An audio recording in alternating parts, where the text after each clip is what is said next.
ચાલો વિદ્યાર્થી મિત્રો, આજના લેક્ચરમાં આપણે ભણવાનું છે વિદ્યુત કોષ, ઈએમએફ અને આંતરિક અવરોધ. તો એમાં પહેલા સૌથી લઈએ આપણે વિદ્યુત કોષ. વિદ્યુત કોષ એટલે બેટરી. અને તમને ખબર છે બેટરીનો ઉપયોગ શું હોય? તો કે બેટરી છે ઈ અવરોધના બે છેડા વચ્ચે વિદ્યુત સ્થિતિમાનનો તફાવત આપે આપણને. એટલે કે આપણે વિદ્યુત સ્થિતિમાનનો તફાવત બેટરીની મદદથી મેળવી શકીએ. અને આપણી પાસે જો વિદ્યુત સ્થિતિમાનનો તફાવત હશે તો આપણે વિદ્યુત પ્રવાહનું વહન કરાવી શકશું, કારણ કે વિદ્યુત પ્રવાહ ઊંચા સ્થિતિમાનથી નીચા સ્થિતિમાન તરફ વહે. અને તેથી આમ આપણે વિદ્યુત સ્થિતિમાનનો તફાવત મેળવવા માટે, એટલે કે વિદ્યુત પ્રવાહનું વહન કરાવવા માટે આપણે વિદ્યુત કોષની જરૂર પડશે. તો સૌથી પહેલા આપણે લઈએ વિદ્યુત કોષ. તો વિદ્યુત કોષ જે છે એનો સિદ્ધાંત એ છે કે ઈ રાસાયણિક ઉર્જાનું વિદ્યુત ઉર્જામાં રૂપાંતર કરે છે. રાસાયણિક ઉર્જાનું શેમાં રૂપાંતર કરે છે? વિદ્યુત ઉર્જામાં. એનો સિદ્ધાંત થશે, બરાબર. તો અવરોધમાં વિદ્યુત પ્રવાહ આપણે જો મેળવવો હોય તો એના બે છેડા વચ્ચે આપણે શું લગાડવું પડે? પીડી. આ શબ્દ છે પીડી. પીડી ફોર પોટેન્શિયલ ડિફરન્સ, એનું પૂરું નામ છે પોટેન્શિયલ ડિફરન્સ. બોલો તો પીડી એટલે પોટેન્શિયલ ડિફરન્સ, વિદ્યુત સ્થિતિમાનનો તફાવત. વિદ્યુત સ્થિતિમાનના તફાવતને શું બોલાય ઇંગ્લિશમાં? પોટેન્શિયલ ડિફરન્સ, પીડી. તો અવરોધમાં આપણે જો વિદ્યુત પ્રવાહ મેળવવો હોય તો આપણે એના બે છેડા વચ્ચે શું લગાડવું પડે? વિદ્યુત સ્થિતિમાનનો તફાવત લગાડવો પડે. અને તેથી એના માટે આપણે જે ઉપકરણની જરૂર પડે છે એને જ આપણે વિદ્યુત કોષ કહીએ છીએ, અને એનું બીજું નામ છે બેટરી, બરાબર. તો હવે આપણે સમજીએ વિદ્યુત કોષ.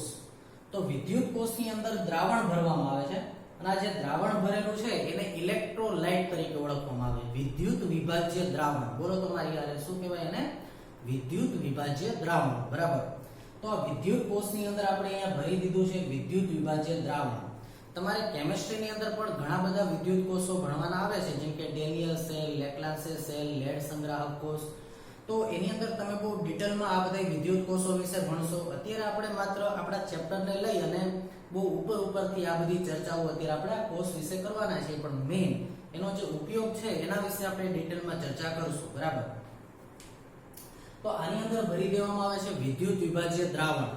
તો વિદ્યુત વિભાજ્ય દ્રાવણ આની અંદર ભરી દઈએ એટલે કે એક રાસાયણિક દ્રવ્ય હોય છે, એની અંદર રાસાયણિક ઉર્જા રહેલી હોય છે. શું હોય છે? વિદ્યુત વિભાજ્ય દ્રાવણ એક રાસાયણિક દ્રવ્ય હોય છે, બરાબર. એની અંદર રાસાયણિક ઉર્જા રહેલી હોય છે.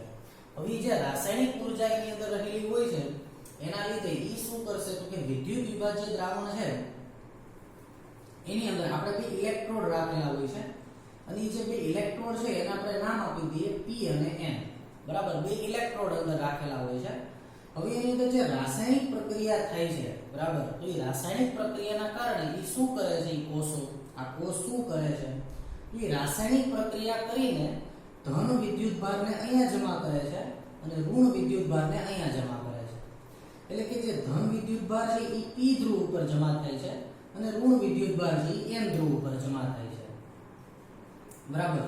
એટલે કે P ધ્રુવ છે ધન વિદ્યુત ભારિત થયો, N ધ્રુવ છે ઋણ વિદ્યુત ભારિત થયો.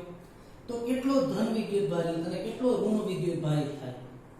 તો એનું આપણે એવું કહી શકીએ એના વિશે કે ભાઈ રાસાયણિક ઉર્જાના લીધે જે ધન વિદ્યુત ભાર અહીંયા જમા થાય છે, તો ધન વિદ્યુત ભાર અહીંયા અને ઋણ વિદ્યુત ભાર અહીંયા જમા થાય છે. તો એનાથી રાસાયણિક જે વિદ્યુતીય બળ લાગ્યું, વિદ્યુતીય બળ, વિદ્યુત ક્ષેત્ર રચાણ, એ કઈ દિશામાં રચાશે? પ્લસ થી માઈનસ તરફ, બરાબર. એટલે કે જે ધન વિદ્યુત ભાર અહીંયા જમા થવા આવશે એનો આ ધન વિદ્યુત ભાર શું કરશે? વિરોધ કરશે.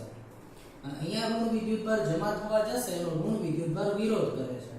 તેમ છતાં પણ વિદ્યુત વિભાજ્ય દ્રાવણ પાસે કઈ ઉર્જા રહેલી હોય છે? રાસાયણિક ઉર્જા. એ રાસાયણિક ઉર્જાના કારણે ઉર્જા આપીને ધન વિદ્યુત ભારને જબરજસ્તી અહીંયા ધન વિદ્યુત ભાર ઉપર જમા કરે છે અને ઋણ વિદ્યુત ભારને અહીંયા જમા કરે છે. પણ એક એવો સમય આવશે કે જે સમયે જે વિદ્યુતીય બળ છે એ રાસાયણિક બળ જેટલું થઈ જશે. વિદ્યુતીય બળ અહીંયા એટલો ધન વિદ્યુત ભાર વધી જશે, અહીંયા એટલો ઋણ વિદ્યુત ભાર વધી જશે કે એક સમયે જે વિદ્યુતીય બળ લાગે છે પ્લસ થી માઈનસ તરફ, એ રાસાયણિક બળ જેટલું થઈ જશે, બરાબર. અને ત્યારે હવે વધારાનો ધન વિદ્યુત ભાર અહીંયા નહીં ગોઠવાય અને વધારાનો ઋણ વિદ્યુત ભાર અહીંયા નહીં ગોઠવાય. અને તેથી ઇલેક્ટ્રોડના આ ધ્રુવ ઉપર કયો વિદ્યુત ભાર આવી ગયો? ધન વિદ્યુત ભાર. આ ધ્રુવ ઉપર ઋણ વિદ્યુત ભાર આવી ગયો. અને તેથી P અને N વચ્ચે વિદ્યુત સ્થિતિમાનનો તફાવત રચાણો એમ કહી શકાય. કેમ કે આનું વિદ્યુત સ્થિતિમાન થઈ ગયું V+, જેમ કે એની એકદમ નજીકનું બિંદુ અહીંયા હું લઉં, દ્રાવણનું એકદમ નજીકનું બિંદુ, તો આની સાપેક્ષે હું એમ કહી શકું આનું સ્થિતિમાન થઈ ગયું V+, અને આની નજીકનું બિંદુ હું લઉં તો એની સાપેક્ષમાં આનું સ્થિતિમાન થઈ ગયું V-, V-, કેમ કે ઋણ છે એટલે. આપણે અગાઉના ચેપ્ટરમાં ભણી ગયા હતા ધન વિદ્યુતભાર હોય તો સ્થિતિમાન પ્લસ અને ઋણ વિદ્યુતભાર હોય તો સ્થિતિમાન માઈનસ. આમ અહીંયા P ઇલેક્ટ્રોડ ઉપર વિદ્યુત સ્થિતિમાન ધન અને ઋણ ઇલેક્ટ્રોડ ઉપર વિદ્યુત સ્થિતિમાન આવી ગયું ઋણ. બરાબર. જો મેં અહીંયા લખ્યું છે કે વિદ્યુત કોષમાં વિદ્યુત વિભાજ્ય દ્રાવણ ભરી દેવામાં આવે. જો તો આ વિદ્યુત વિભાજ્ય દ્રાવણ અંદર ભરી દીધું છે, એની અંદર રાસાયણિક ઊર્જા રહેલી હોય અને એની અંદર આપણે ઇલેક્ટ્રોડને અંશતઃ ડૂબાડેલા છે. બરાબર. પૂરેપૂરા નહીં પણ અંશતઃ, કેમ કે અહીંયા પછી પાછો આપણે અવરોધ જોડવાનો હોય એટલે. તો એમાં અંશતઃ ડૂબાડેલા ઇલેક્ટ્રોડ P અને N અહીંયા આપ્યા છે. હવે દ્રાવણની અંદર રાસાયણિક પ્રક્રિયા થશે, જે મેં તમને પહેલા પણ કીધું, તમે કેમિસ્ટ્રીમાં ભણશો ડિટેલમાં. અને રાસાયણિક પ્રક્રિયા થવાથી P ધ્રુવ ઉપર ધન વિદ્યુતભાર અને N ધ્રુવ ઉપર કયો વિદ્યુતભાર આવશે? ઋણ વિદ્યુતભાર જમા થશે. અને વિદ્યુતભાર ત્યાં સુધી જમા થશે જ્યાં સુધી વિદ્યુતીય બળ અને રાસાયણિક બળ બે સમાન ન થાય. બરાબર. તો જ્યારે રાસાયણિક બળ અને વિદ્યુતીય બળ બે સરખા થઈ જશે પછી વિદ્યુતભાર જમા થવાનો અટકી જશે, પછી વિદ્યુતભાર જમા થશે નહીં. બરાબર. અને આ જે વિદ્યુત કોષ છે એને જ આપણે શું કહીએ છીએ? બેટરી કહીએ છીએ. અત્યારે આપણે બહારથી કોઈ અવરોધ જોયો નથી, એટલે કે અત્યારે આ બેટરીમાંથી કોઈ પ્રવાહ વહેતો નથી. બરાબર. કેમ કે અહીંયા જેટલો ગોઠવવાનો હતો એટલો ધન વિદ્યુતભાર ગોઠવાઈ ગયો, ઋણ વિદ્યુતભાર ગોઠવવાનો હતો એટલો ઋણ વિદ્યુતભાર ગોઠવાઈ ગયો. હવે આ સ્થાયી સ્થિતિમાં કોષ રહેલો છે, એટલે કે આ બે છેડા વચ્ચે જે વિદ્યુત સ્થિતિમાન છે એ અચળ હશે. અત્યારે જેમ કે તમે ગામમાંથી કોઈ સેલ લઈ આવો, આપણે જે ઘડિયાળના સેલ હોય વોટેવર, બરાબર, અલગ આપણે સેલનો ઉપયોગ ઘરે કરતા જ હોઈએ, તો એ જે સેલ આપણે લઈ આવીએ છીએ, બરાબર, રિમોટમાં યુઝ કરવાના સેલ, ઘડિયાળમાં યુઝ કરવાના સેલ, તો એ જે સેલ હોય એની ઉપર તમને વોલ્ટેજ લખીને આપ્યા હોય. બરાબર. દાખલા તરીકે 1.5 વોલ્ટ, 1.5 વોલ્ટ એ સેલ ઉપર લખ્યું હોય. તો એ 1.5 વોલ્ટ શું હોય છે? તો કે માં રાસાયણિક પ્રક્રિયા થઈને અહીંયા જે મહત્તમ ધન વિદ્યુતભાર, અહીંયા મહત્તમ ઋણ વિદ્યુતભાર ગોઠવાઈ ગયો. હવે એના P અને N છેડા વચ્ચે જે કંઈ પણ વિદ્યુત સ્થિતિમાનનો તફાવત છે P અને N વચ્ચે, ઈ વિદ્યુત સ્થિતિમાનનો તફાવત ઈ સેલની અંદર શું છે? 1.5 વોલ્ટ. એટલે કે આ ધ્રુવ છે ઈ ધન છે ને આ ધ્રુવ શું છે? ઋણ. બરાબર. એટલે કે 1.5 વોલ્ટનો વિદ્યુત સ્થિતિમાનનો તફાવત આપી શકે. જેમ કે મેં તમને બેટરીના વોલ્ટેજ V હોય એના વિશે સમજાવ્યું હતું કે બેટરીના વોલ્ટેજ V એનો મતલબ કે એકમ વિદ્યુતભાર દીઠ કેટલી ઊર્જા આપી શકે? તો કે V જૂલ ઊર્જા આપી શકે એકમ વિદ્યુતભાર દીઠ. એટલે કે જો ઈ બેટરીમાંથી 1 એમ્પિયર પ્રવાહ વહેતો હોય તો દર સેકન્ડે બેટરીમાંથી 1 કુલમ વિદ્યુતભાર બહાર નીકળે છે. અને જો ઈ બેટરી 1.5 વોલ્ટની હોય એનો મતલબ એ 1 કુલમ વિદ્યુતભારને કેટલી ઊર્જા આપી હશે ઈ સેલ વડે? તો કે 1.5 જૂલ ઊર્જા 1 કુલમ દીઠ આપે. જો 2 એમ્પિયર પ્રવાહ બેટરીમાંથી બહાર આવતો હોય તો દર સેકન્ડે 2 કુલમ વિદ્યુતભાર બહાર આવતો હોય તો 1 કુલમને 1.5 તો 2 કુલમને કેટલી ઊર્જા આપશે? 3 જૂલ ઊર્જા આપશે. બરાબર. આમ બેટરીના વોલ્ટેજ એટલે કે આ બેટરીનો વિદ્યુત સ્થિતિમાનનો તફાવત છે V+ અને V- એનો આપણે તફાવત મેળવશું. અને ઈ જે તફાવત છે ઈ એકમ વિદ્યુતભારને ઈ એટલી ઊર્જા આપી શકશે જો તમે એને બાહ્ય અવરોધ સાથે જોડો તો. બરાબર. અને આ એનો સિમ્બોલ થશે.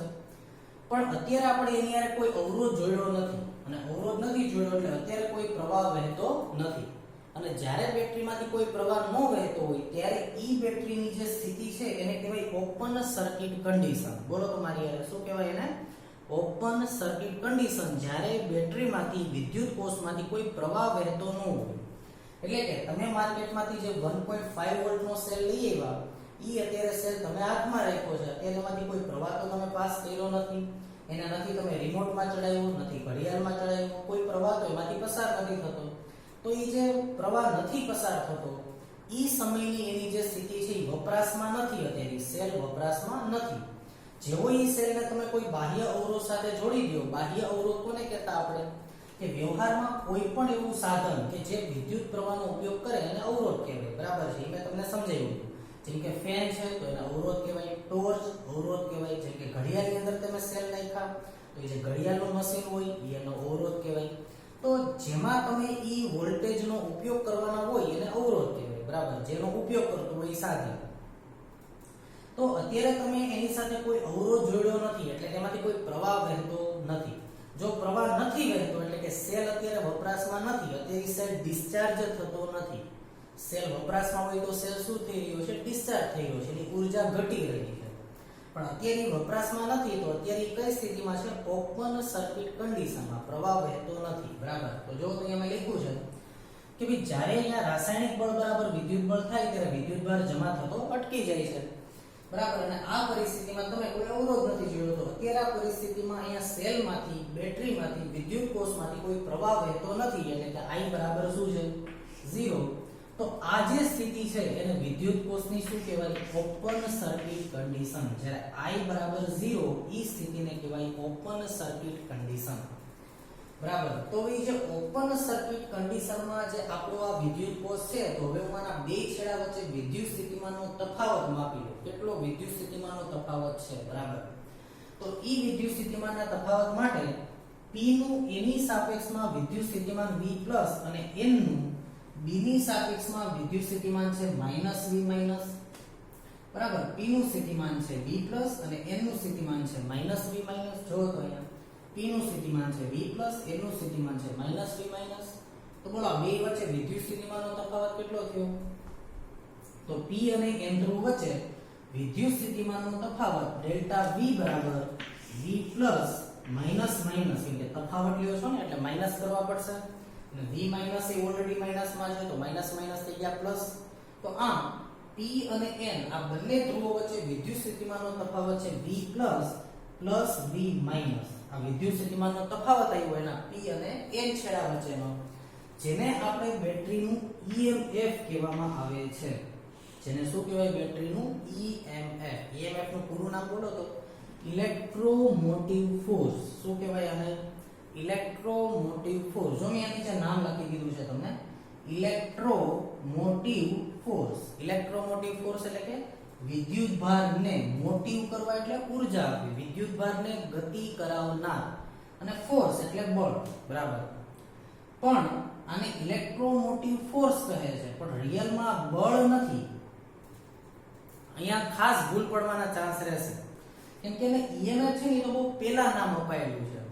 બરાબર, પણ પછી આપણને એવી ખબર પડી કે EMF છે જે વિદ્યુત ભારોને કોષની અંદર જે ગતિ કરાવે છે એ તો ઊર્જા છે, એ કોઈ બળ નથી, એ ઊર્જા છે. અને ઊર્જા છે એના કારણે એની ઉપર કાર્ય થાય છે એટલે બળ લાગે છે.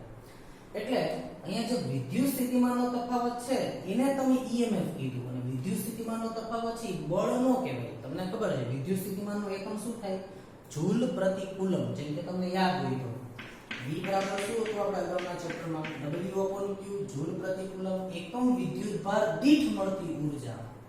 બરાબર, 1 કુલમ વિદ્યુત ભાર ને મળતી ઊર્જા છે. બરાબર, રિયલમાં છે શું? ઊર્જા. બરાબર, EMF છે, EMF એ શું છે? વિદ્યુત સ્થિતિમાનનો તફાવત છે એટલે કે વિદ્યુત સ્થિતિમાન છે. પણ કયું વિદ્યુત સ્થિતિમાન છે? કે જ્યારે આપેલી બેટરી કઈ સ્થિતિમાં હોય? ઓપન સર્કિટ કન્ડિશનમાં હોય ત્યારે બેટરીના બંને ધ્રુવો વચ્ચે જે વિદ્યુત સ્થિતિમાનનો તફાવત જેટલા વોલ્ટ હોય ઈ વિદ્યુત સ્થિતિમાનના તફાવતને આપણે નામ આપીએ છીએ EMF. Electromotive force. પણ એ બળ નથી, એ વિદ્યુત સ્થિતિમાનનો તફાવત છે. અહીંયા ફોર્સ શબ્દ એટલા માટે આવ્યો કે બહુ પહેલા નામ અપાયેલું છે. બરાબર, રૈવાજિક નામ છે એનું એટલે ફોર્સ નામ આપ્યું. પણ જો તમે ફોર્સ સમજી અને એનો એકમ ન્યૂટન લખો તો એ ખોટું પડે. એનો એકમ ન્યૂટન નથી, એનો એકમ શું થશે? જો વિદ્યુત સ્થિતિમાનનો તફાવત હોય તો આનો એકમ થશે વોલ્ટ અથવા જૂલ પ્રતિ કુલમ. બરાબર, આ બળ નથી. તો હવે આપણે EMF ની વ્યાખ્યા આપી હોય તો શું આપી શકીએ? કે જ્યારે આપેલા વિદ્યુત કોષમાંથી કોઈ પ્રવાહ પસાર ન થતો હોય એટલે કે આપેલો કોષ વપરાશમાં ન હોય એટલે કે આપેલો કોષ ઓપન સર્કિટ કન્ડિશનમાં હોય ત્યારે એના બંને ધ્રુવો વચ્ચે જે વિદ્યુત સ્થિતિમાનનો તફાવત હશે એને જ આપેલ બેટરીનું શું કહેવાય? આપેલ વિદ્યુત કોષનું EMF, ઇલેક્ટ્રોમોટિવ ફોર્સ. ફરીવાર જો તો કે બેટરીની ઓપન સર્કિટ કન્ડિશનમાં, બેટરીમાંથી કોઈ પ્રવાહ ન વહેતો હોય ઓપન સર્કિટ કન્ડિશનમાં P અને N ધ્રુવો વચ્ચે જે વિદ્યુત સ્થિતિમાનનો તફાવત તમે જે અહીંયા લઈ આવ્યા એ જ વિદ્યુત સ્થિતિમાનનો તફાવત એને જ આપણે નામ આપ્યું બેટરીનું EMF, ઇલેક્ટ્રોમોટિવ ફોર્સ, જેને આપણે સ્મોલ e સિમ્બોલ વડે બતાવશું. બરાબર છે. તો બેટરીના બંને ધ્રુવો વચ્ચે વિદ્યુત સ્થિતિમાનનો તફાવત એને જ આપણે E કહેશું. તેથી જો તો અહીંયા E બરાબર શું લખી શકું? ડેલ્ટા V, એ વિદ્યુત સ્થિતિમાનનો તફાવત. ઓપન સર્કિટ કન્ડિશનમાં એને E નામ આપ્યું. તો E બરાબર શું લખી શકાય? તો E બરાબર V plus V minus P અને N વચ્ચે વિદ્યુત સ્થિતિમાનનો તફાવત. પણ કઈ કન્ડિશનમાં? ઓપન સર્કિટ કન્ડિશનમાં. કોષ જ્યારે વપરાશમાં ન હોય ત્યારે એના બે છેડા વચ્ચે વિદ્યુત સ્થિતિમાનનો તફાવત. તો તમે મને ઈ આન્સર આપો કે તમે માર્કેટમાંથી જે સેલ લઈ આવ્યા એની ઉપર લખ્યું છે 1.5 વોલ્ટ, પણ એ તમે જ્યારે વાંચી રહ્યા છો 1.5 વોલ્ટ લેવા ગયા ત્યારે તેની કોષ વપરાશમાં હતો? તો કે નહીં, ઈ કોષ તો પેક હતો, એ વપરાશમાં નથી. તો વપરાશમાં નથી ત્યારે એના વોલ્ટેજ છે 1.5 વોલ્ટ. તો એ બેટરીનું શું થયું? EMF થયું. ઓપન સર્કિટ કન્ડિશનમાં એના વોલ્ટેજ છે બે ધ્રુવો વચ્ચેના, એટલે એને કહેવાય બેટરીનું EMF. બરાબર છે. જેમ કે આપણે કારની બેટરી જોઈએ તો કારની બેટરીમાં લખ્યું છે 12 વોલ્ટ. નવી તમે કારની બેટરી લેવા ગયા એની પર 12 વોલ્ટ લખ્યું છે. તો 12 વોલ્ટ એનું શું થયું? EMF. કે કોષ વપરાશમાં નથી ત્યારે એના વોલ્ટેજ કેટલા છે? 12 વોલ્ટ. પણ જ્યારે તમે કોષને વપરાશમાં લેશો ત્યારે એના વોલ્ટેજ 12 વોલ્ટ નહીં હોય, ત્યારે એના વોલ્ટેજ ઘટી જશે. એ જ રીતે તમે માની લો કે માર્કેટમાંથી જે 1.5 વોલ્ટનો સેલ લઈએ એ જ્યારે વપરાશમાં લ્યો એમાંથી પ્રવાહ પસાર કરાવો તમે, બરાબર, આની સાથે જ્યારે તમે અવરોધ જોડી દો અને જ્યારે પ્રવાહનું વહન થવા માંડશે તો હવે આ બેટરીના બંને ધ્રુવો વચ્ચેના વોલ્ટેજ છે 1.5 વોલ્ટ રહેશે નહીં, ઘટી જશે. હવે શું કામ ઘટી જાય એની આપણે ચર્ચા કરવાની છે. બરાબર. પણ અહીંયા થોડુંક સમજો તમે કે માનો કે હું તમને એમ કહું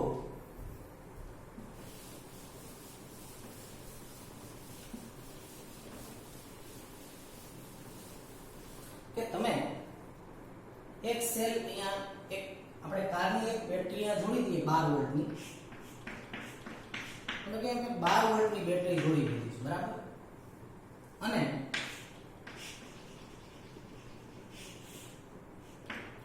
માનો કે તમે અહીંયા ધારી લો કે અહીંયા તમે 4 ઓહમનો એક અવરોધ ગોઠવી દો. બરાબર છે. 4 ઓહમનો અવરોધ ગોઠવી દીધો. તો તમે ઓહમનો નિયમ ભણી ગયા છો. તો ઓહમના નિયમ ઉપરથી તમે જ્યારે બેટરી ઉપર વાંચ્યો ત્યારે બેટરી ઉપર તો 12 વોલ્ટ લખ્યું હતું, એટલે કે બેટરીના વોલ્ટેજ 12. પણ એ 12 વોલ્ટ ક્યારે? જ્યારે પ્રવાહ ન વહેતો હોય ત્યારના વોલ્ટેજ 12 છે. રિયલમાં એના વોલ્ટેજ 12 નહીં હોય જ્યારે પ્રવાહ વહેતો હશે ત્યારે. એવું શું કામ? હમણાં આપણે સમજીએ. પણ તમે માની લો કે માર્કેટમાંથી 12 વોલ્ટની બેટરી લઈ આવ્યા અને તમને ઓહમનો નિયમ આવડે છે, એટલે તમે એવું જજમેન્ટ લગાડ્યું કે ભાઈ 12 વોલ્ટની બેટરી 4 ઓહમનો અવરોધ, એટલે આ 12, એટલે આનો મતલબ એવો થયો આના વોલ્ટેજ 12, આના વોલ્ટેજ 0. સ્થિતિમાનનો તફાવત 12 વોલ્ટ, એટલે વિદ્યુત સ્થિતિમાનનો તફાવત 12 વોલ્ટ છે. આ 12 વોલ્ટ, તો અહીંયા 12 વોલ્ટ, એટલે વચ્ચે કાંઈ નથી. અહીંયા 0, તો અહીંયા 0. તો જો તો બે છેડા વચ્ચે વિદ્યુત સ્થિતિમાનનો તફાવત 12, અવરોધ 4, તો I બરાબર શું હોય? V/R 12/4 એના બરાબર 3 ઓહમ. તો તમને એવી ખબર પડી કે ભાઈ આપણે તમને તો અહીંયાથી 3 એમ્પિયર પ્રવાહ મળશે એવું તમે માનીને બેઠા. પણ ઈ તમે જ્યારે અહીંયા એમીટર લગાડશો અને પ્રવાહ માપશો તો ત્યારે આ પ્રવાહ 3 ઓહમ હોવાનો નથી. ત્યારે આ પ્રવાહ 3 ઓહમ થી ઘટી જશે. બરાબર. અને તમે જ્યારે એમીટરમાં માપ્યું ત્યારે માની લો કે આ પ્રવાહ મળ્યો તમને 2.5 એમ્પિયર. પેલો પ્રવાહ મળ્યો I બરાબર 2.5 એમ્પિયર. પણ તમને ઓહમનો નિયમ આવડે છે, તમે તો એવું માની લીધું કે ભાઈ પ્રવાહ તો 3 એમ્પિયર. તો તમને એવું થયું પ્રવાહ 3 મળવો જોઈએ, પણ તમે જ્યારે માપ્યું ત્યારે પ્રવાહ તો 2.5 મળ્યો. અને પ્રવાહ 2.5 મળ્યો એનો મતલબ શું થયું? કે એનો મતલબ એવો થયો કે જો પ્રવાહ 2.5 એમ્પિયર વહેતો હોય, અવરોધ 4 હોય, મતલબ કે બોલો આ વોલ્ટેજનો તફાવત કેટલો હશે? તો કે V બરાબર I બરાબર 2.5 અને અવરોધ તો તમને ખબર છે જે તમે લગાવ્યું 4 ઓહમ, તો 10 વોલ્ટ. તો તમે કંપની ઉપર બ્લેમ કરશો કે ભાઈ એને તો 12 વોલ્ટ લખીને આપ્યા છે, અમને તો 10 વોલ્ટ જ મળ્યા. મળવા તો 12 જોઈએ કેમ કે અહીંયા 12 લખ્યા હતા પ્રિન્ટેડ એની જે પ્રિન્ટેડ વેલ્યુ હોય વોલ્ટેજની એ તો 12 વોલ્ટ લખી હતી પણ મળ્યા તો અમને 10 વોલ્ટ તો આવું શું કામ થતું હશે બરાબર તો આ આપણે જાણવા માટે પ્રયત્ન કરીએ બરાબર પણ જે પ્રિન્ટેડ વેલ્યુ છે 12 વોલ્ટ એને જ બેટરીનું શું કહેવાય EMF એટલે કે ઓપન સર્કિટ કન્ડિશનમાં બંને ધ્રુવો વચ્ચે વિદ્યુત સ્થિતિમાનના તફાવતને આપણે શું કહીએ છીએ બેટરીનું EMF બરાબર હવે આપણે આમાંથી પ્રવાહ શરૂ કરીએ જેમ આપણે વિદ્યુત કોષ દોર્યો તો એમાંથી પ્રવાહ શરૂ કરીએ તો પછીનું મિકેનિઝમ શું હોય એનું એ આપણે હવે અહીંયા સમજીએ બરાબર તો પહેલા જે મેં તમને સમજાવ્યું પહેલા તમે ધ્યાનથી એકવાર વિચારો એના ઉપર મનન કરો બરાબર હવે આપણે સ્ક્રીન પોઝ કરો એ વિચારી લો વ્યવસ્થિત જોઈ લો હવે આપણે એમાં આગળ વધીએ જો તો શું થશે અહીંયા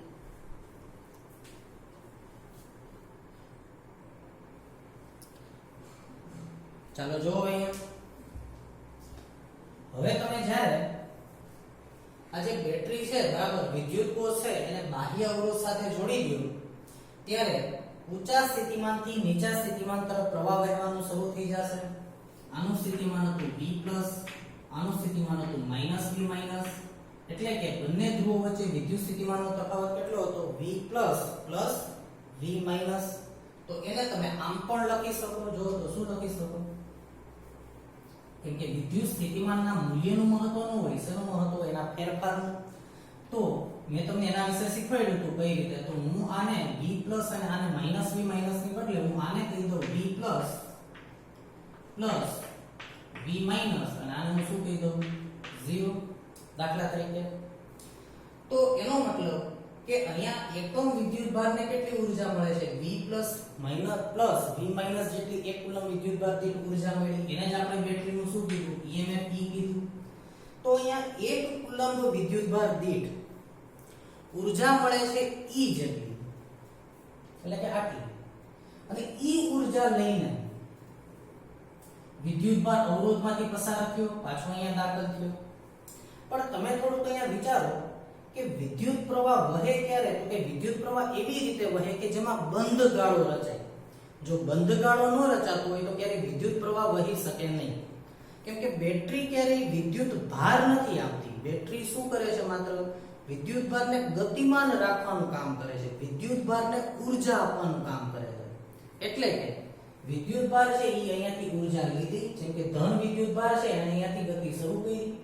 પાછો અહીંયા આવ્યો દ્રાવણમાં અને પાછો અહીંયા આવી ગયો ઊર્જા લઈને વિદ્યુત કોષ એને ઊર્જા આપી પાછી ઊર્જા લઈને બહાર આવશે બધી ઊર્જા અવરોધમાં ઠલવી દેશે ફરી પાછો વિદ્યુત કોષમાં આવ્યો ફરી પાછો ધન વિદ્યુત ભાર અહીંયાથી બહાર ગયો આમ વિદ્યુત ભાર છે અહીંયાથી ઊર્જા લઈ અહીંયા ઠલવે અહીંયાથી ઊર્જા લઈ અહીંયા ઊર્જા ઠલવે બરાબર આવું કામ કરે છે બેટરીનું કામ આ હોય ઊર્જા આપવાનું કામ હોય બરાબર વિદ્યુત ભાર ક્યારેય ન આપે એટલે કે જેટલો વિદ્યુત પ્રવાહ બેટરીમાંથી બહાર આવે એટલો જ વિદ્યુત પ્રવાહ બેટરીમાં પાછો દાખલ થતો હોય બીજા છેડેથી એટલે કે બેટરીમાંથી દર સેકન્ડે જેટલો વિદ્યુત ભાર બહાર આવે સામેના છેડેથી એટલો વિદ્યુત ભાર દાખલ પણ થતો હોય તો અહીંયા બને છે એવું હવે સમજો અહીંયા કે અહીંયાથી જે વિદ્યુત ભાર બહાર આવ્યો ધન વિદ્યુત ભાર બરાબર ઈ ધન વિદ્યુત ભાર અહીંયા આવ્યો ઈ ધન વિદ્યુત ભારને જ્યારે ઈ ધન વિદ્યુત ભાર અહીંયા આવશે પણ પ્રવાહ પૂરો ક્યારે થયો તો કે પાછો ઈ વિદ્યુત ભાર ધન ઉપર જ આવી જશે બરાબર તો અહીંયાથી જ્યારે પ્રવાહનું વહન થયું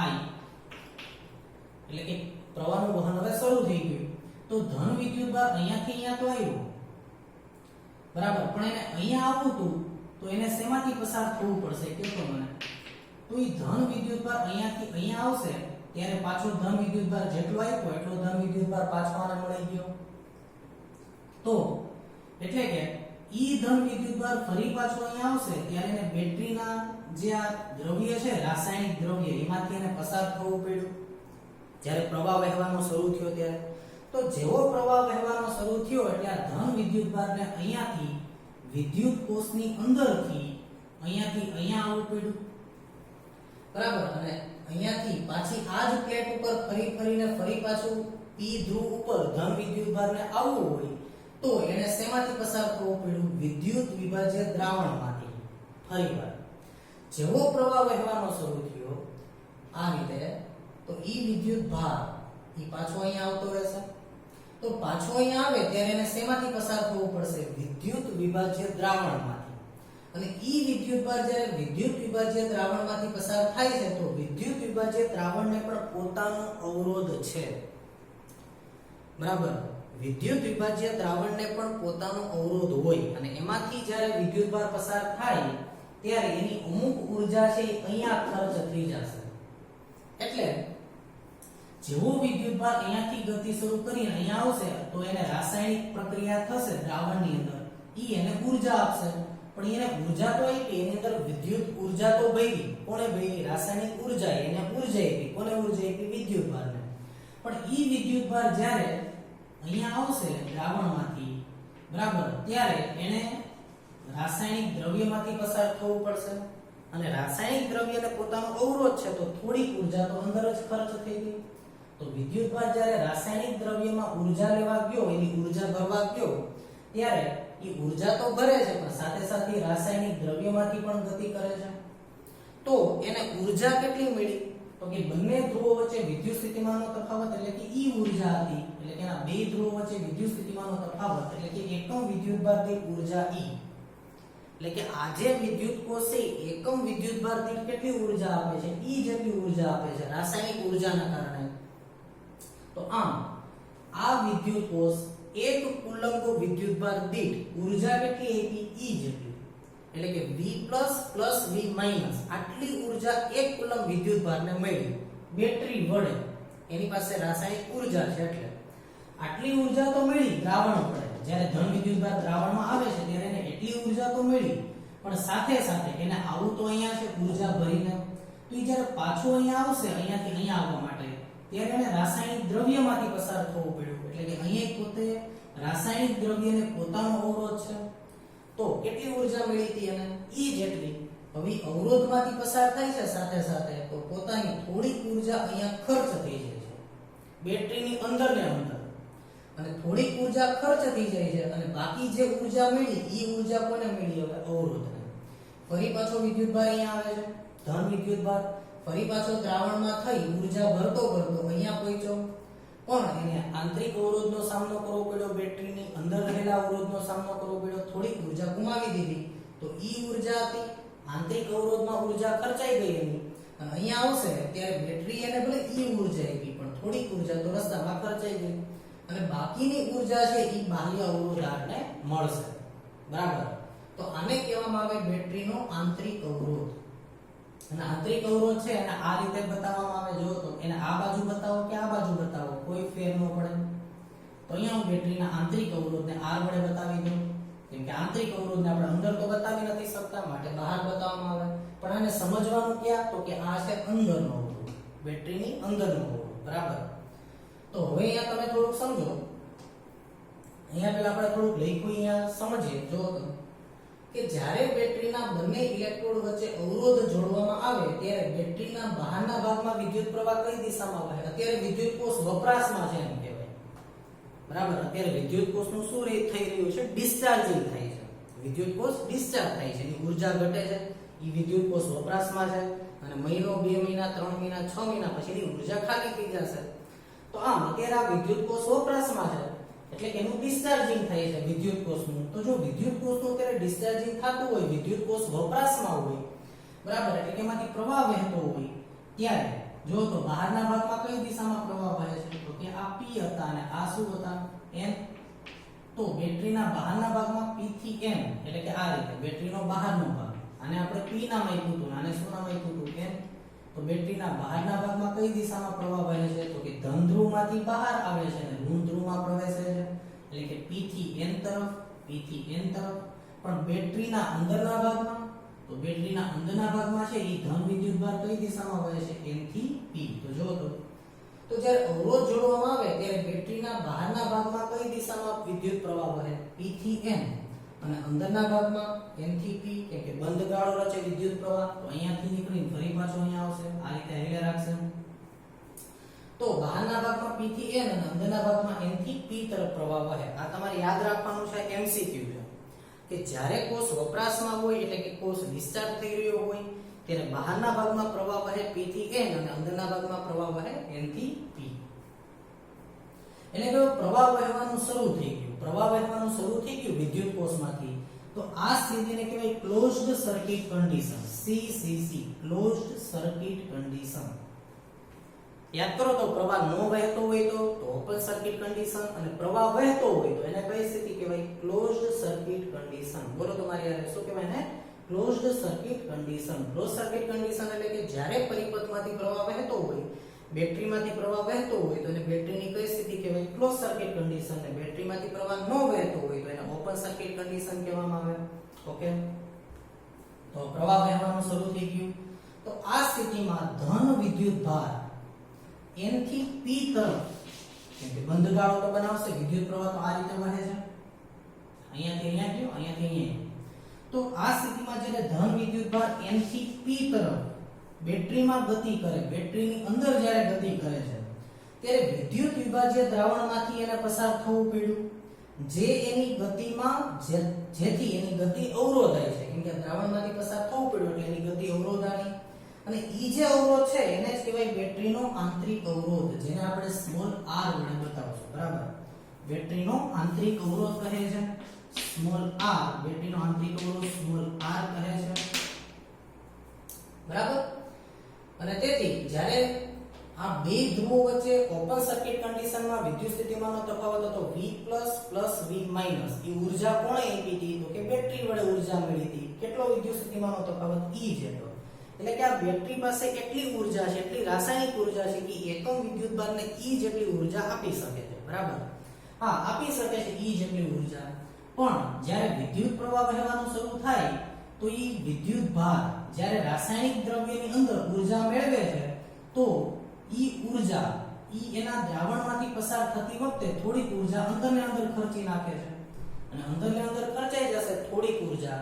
તો હવે આ બંને વિદ્યુત સ્થિતિમાનનો તફાવત હશે E, EMF જેટલો નહીં હોય પરંતુ EMF કરતા કેવો હશે? ઓછો હશે. બરાબર, ઓછો હશે એનું કારણ એ છે કે ભાઈ આ બંને ધ્રુવો વચ્ચે વિદ્યુત સ્થિતિમાનનો તફાવત એટલે અવરોધને મળતા વોલ્ટેજ, અને અવરોધને કેટલા વોલ્ટેજ મળ્યા? તો કે અમુક વોલ્ટેજ તો અહીંયા ખર્ચાઈ ગયા, તો અહીંયા મળ્યા E ટોટલ વોલ્ટેજ કરતા ઓછા હશે.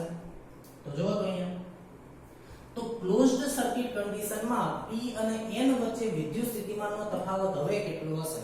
તો જો અહીંયાથી તમને ખ્યાલ આવશે. તો બોલો અહીંયા અવરોધ મે કોની વચ્ચે જોડ્યો? P અને N વચ્ચે. તો જો તા P અને N વચ્ચે અવરોધ તો રિયલમાં અંદરનો અવરોધ થયો. તો આ વોલ્ટેજ કેટલા? અવરોધના બે છેડાને મળતા વોલ્ટેજ એટલે P અને N વચ્ચે વિદ્યુત સ્થિતિમાનનો તફાવત.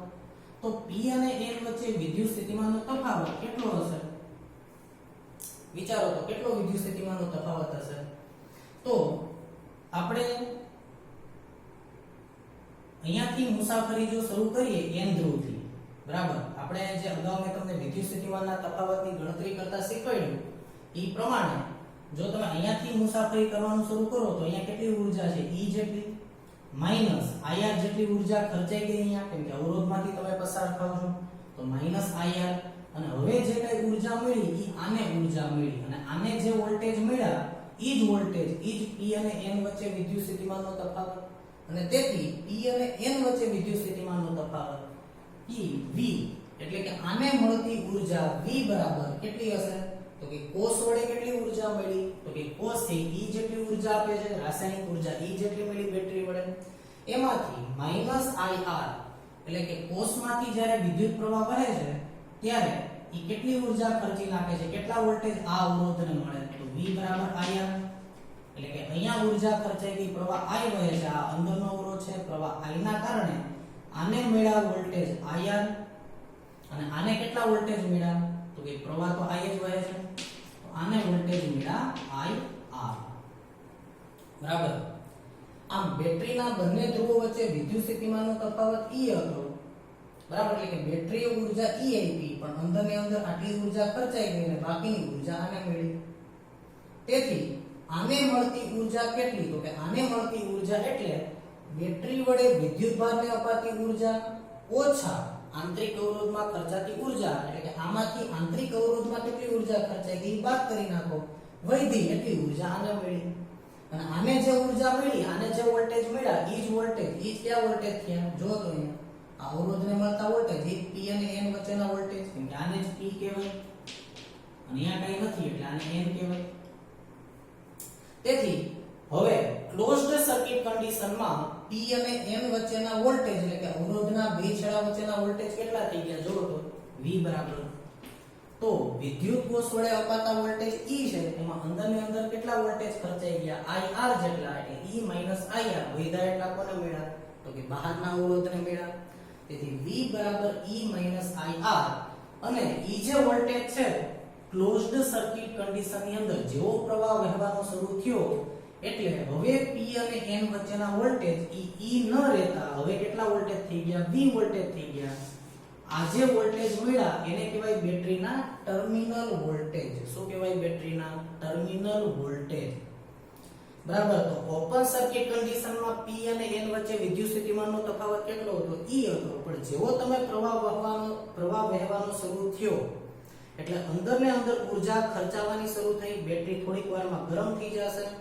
એટલે કે બેટરી જે ઊર્જા આપે છે વિદ્યુત ભારને એમાંથી થોડીક ઊર્જા તો પોતે જ પોતાની રીતે ગુમાવવા માંડી અંદર અથડામણના કારણે તો IR જેટલી ઊર્જા અંદર ને અંદર ખર્ચાઈ ગઈ IP ઊર્જા E પણ વિદ્યુત ભારની ગતિના લીધે પોતે વિદ્યુત ભારની થોડીક ઊર્જા લઈ લે છે અથડામણના કારણે તો ઊર્જા EIP એમાંથી IR ઊર્જા અંદર ને અંદર ખર્ચાઈ ગઈ તો હવે જે વધી E ઊર્જા E જ બંને ધ્રુવો વચ્ચે વિદ્યુત સ્થિતિમાનનો તફાવત P અને N વચ્ચેનો તફાવત અને E જ વોલ્ટેજ કોને મળશે બાહ્ય અવરોધ આગળ તેથી પ્રવાહ વહેતો હોય ત્યારે આ અવરોધને જે વિદ્યુત સ્થિતિમાનનો તફાવત મળ્યો એને જ કહેવાય બેટરીના ટર્મિનલ વોલ્ટેજ શું કહેવાય બેટરીના ટર્મિનલ વોલ્ટેજ પ્રવાહ ન વહેતો હોય તો એને EMF કહેવાય અને પ્રવાહ વહેતો હોય ત્યારના વોલ્ટેજને કહેવાય ટર્મિનલ વોલ્ટેજ બોલો તો પ્રવાહ વહેતો હોય ત્યારે આ બંને ધ્રુવો વચ્ચેના વોલ્ટેજને શું કહેવાય ટર્મિનલ વોલ્ટેજ અને પ્રવાહ ન વહેતો હોય ત્યારે આ બંને ધ્રુવો વચ્ચેના વોલ્ટેજને શું કહેવાય બેટરીનું EMF બરાબર ત્યારે EMF અને પ્રવાહ વહે તો એને ટર્મિનલ વોલ્ટેજ કહેવાય તો મારાની વ્યાખ્યા આપવી હોય તો હું શું વ્યાખ્યા આપી શકું કયો તો મને તો હું આની વ્યાખ્યા આવી રીતે આપી શકું કે ભાઈ ક્લોઝડ સર્કિટ કન્ડિશનમાં બેટરીના P અને N વચ્ચેના વિદ્યુત સ્થિતિમાનના તફાવતને P અને N વચ્ચે વિદ્યુત સ્થિતિમાનના તફાવતને શું કહેવાય બેટરીના ટર્મિનલ વોલ્ટેજ બરાબર હવે જો તો અહીંયાથી પ્રવાહ I વહી રહ્યો છે તો P અને N વચ્ચે વિદ્યુત સ્થિતિમાનનો તફાવત કેટલો હશે એટલે કે આ P અને N વચ્ચે વિદ્યુત સ્થિતિમાનનો તફાવત E V બરાબર કેટલો હશે IR આ V બરાબર શું લખી શકાય IR તો અહીંયા V બરાબર હું IR લખી નાખું તો અહીંયા હું કિંમત મૂકું V ની તો શું આવ્યું IR બરાબર E IR અને આની અંદર જો હું I ને કરતા બનાવી દઉં તો I બરાબર શું આવી જશે E/R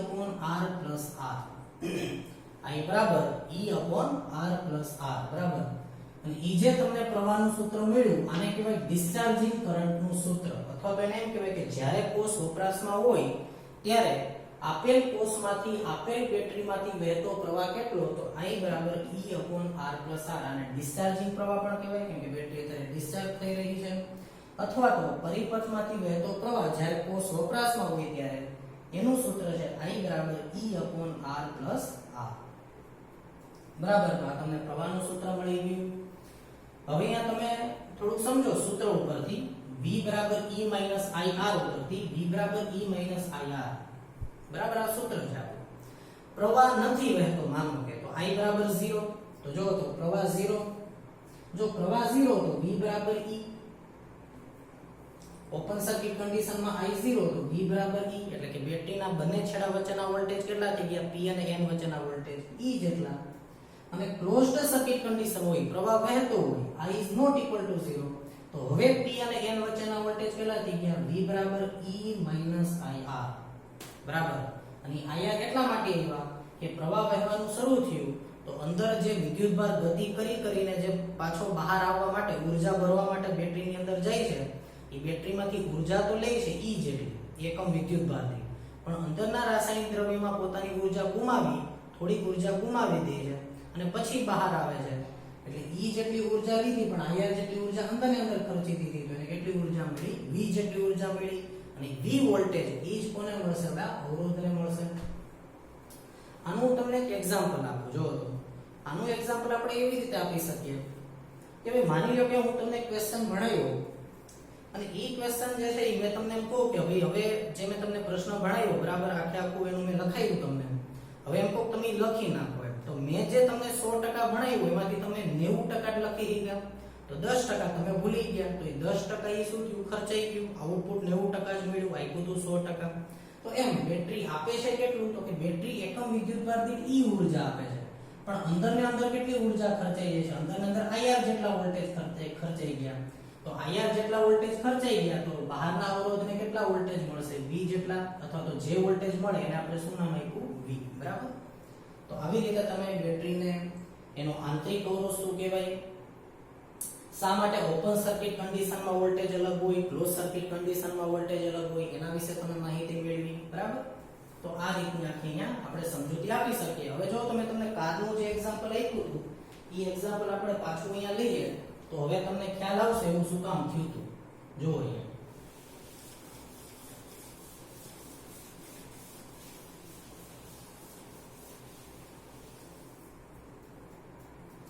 જો તો અહીંયા કેટલા વોલ્ટની બેટરી આપણે લીધી હતી, 12 વોલ્ટની,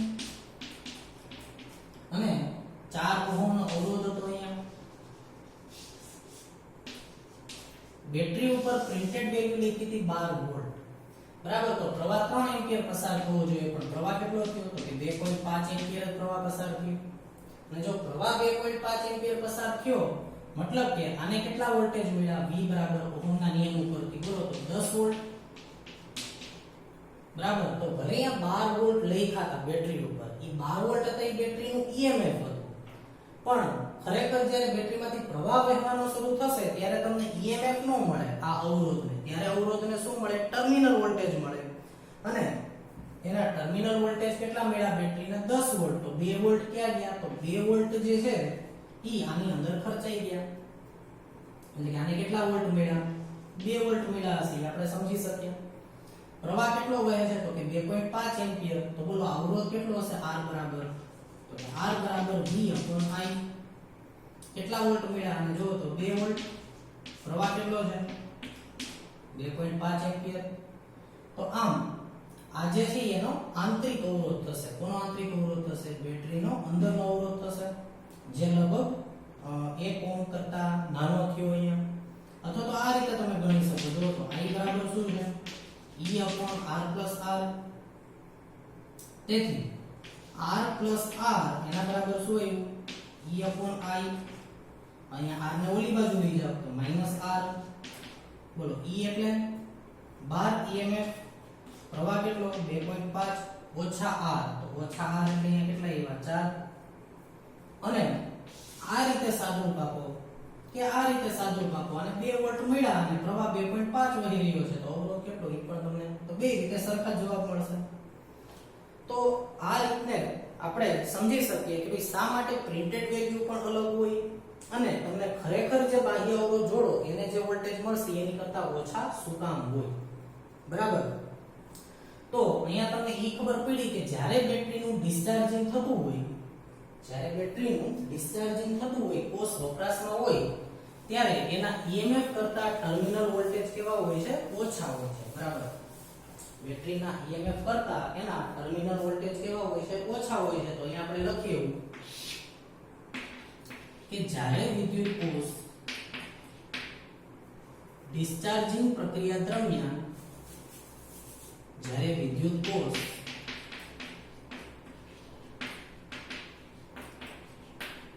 ડિસ્ચાર્જ થતો હોય ત્યારે તેના ટર્મિનલ વોલ્ટેજ છે એ હંમેશા એના EMF કરતા કેવા હોય છે, ઓછા હોય છે. બરાબર. આવું તમે અહીંયા કહી શકો. ઓકે. તો હવે આપણે આવતા લેક્ચરની અંદર ચાર્જિંગ એટલે શું ઈ ભણવાનું છે, વિદ્યુત કોષનું ચાર્જિંગ, અને ઈ પૂરું થાય પછી આપણે ટેક્સ્ટ બુકના દાખલા લેશું. ઓકે. તો આ વ્યવસ્થિત કરી નાખજો, તો એની ઉપરથી આપણે બેટરીનું ચાર્જિંગ લેવાનું છે. Okay. Thank you very much.